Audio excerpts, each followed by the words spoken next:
আজকে বানিয়েছিলাম দুটো প্রিমিক্স রেসিপি, এক সজনে পাতা দিয়ে আর এক হচ্ছে মিক্স ডাল দিয়ে। যাদের জীবন অত্যাধিক ব্যস্তময় কিন্তু হেলদি খাবার খেতে ইচ্ছা করে তাদের জন্য এটা খুব হেল্পফুল। আর আমার যেহেতু গ্রামে বাড়ি, সবই হাতের কাছে পেয়ে গেছি, সজনে পাতা, কারি পাতা, সমস্ত কিছু। তো প্রথমে নিচ্ছি বাড়ির কলাই ডাল, মটর ডাল, মুসুর ডাল, মুগ ডাল, সাথে কিছু কর্ন, ধনিয়া, জিরে আর একটু বাদাম।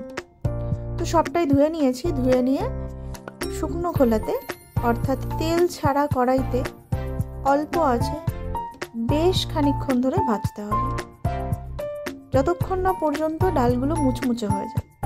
অনেকটা সময় ডালটা ভাজার পর তার মধ্যে দিয়ে দিয়েছিলাম কাঁচা লঙ্কা, রসুন আর কারি পাতা। এগুলো যেহেতু কাঁচা জিনিস আর ডালগুলো গরম হয়ে গেলে এগুলো খুব জলদি ভাজা হয়ে যাবে। তার মধ্যে একটু গোলমরিচ, শেষে একটু পেঁয়াজও দিয়েছিলাম, টেস্টটা একটু ইনহ্যান্স করবে তাই। তারপর মিক্সিতে ডাস্ট করে একটু লবণ মিশিয়ে, লবণ মেশানোটা দেখাতে ভুলে গেছি, একটু লবণ মিশিয়ে যে কোনো কন্টেনারে রেখে দিলে অনেক দিন অবধি এটা স্যুপ হিসেবে খাওয়া যায়।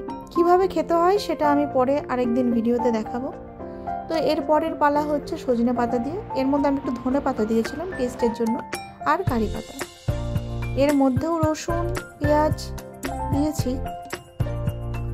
তো শাকটা পুরোটাই মুচমুচে হয়ে গেছে, এটাও ডাস্ট করে কন্টেনারে রেখে দেবো। সজনে পাতার গুণ নিয়ে তো কিছু বলার নেই, অসাধারণ হেল্পফুল জিনিস এটা। আর এভাবে যদি ঘরে করে রাখা যায় তো রোজ সজনে পাতা তুলে সেটা রান্না করার ঝামেলাটাও থাকে না। আর সজনে পাতা একমাত্র জিনিস যেটা হিটে তার গুণটাকে ছাড়ে না বা ত্যাগ করে না। ব্যাস রেডি আমার দুটো প্রিমিক্স।